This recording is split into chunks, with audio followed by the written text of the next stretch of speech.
पुढची बातमी पाहूयात। उद्धव ठाकरे यांनी एक खळबळजनक दावा केला। लवकरच आणखी एका मंत्र्याचा राजीनामा घेतला जाणार आहे असं उद्धव ठाकरे म्हणतात।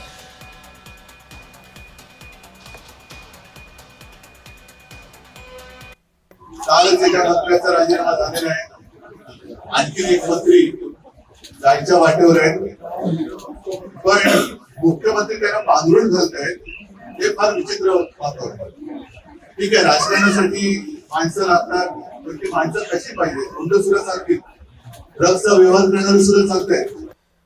दरम्यान उद्धव ठाकरेंच्या दाव्यावरती नवनीत राणांनी प्रतिक्रिया दिली आहे। लवकरच आणखी एका मंत्र्याचा राजीनामा घेतला जाणार आहे असं उद्धव ठाकरेंनी दावा केलेला होता। त्यांच्या याच दाव्याला नवनीत राणांनी प्रत्युत्तर दिलंय। पाहूयात काय म्हणतात राणा।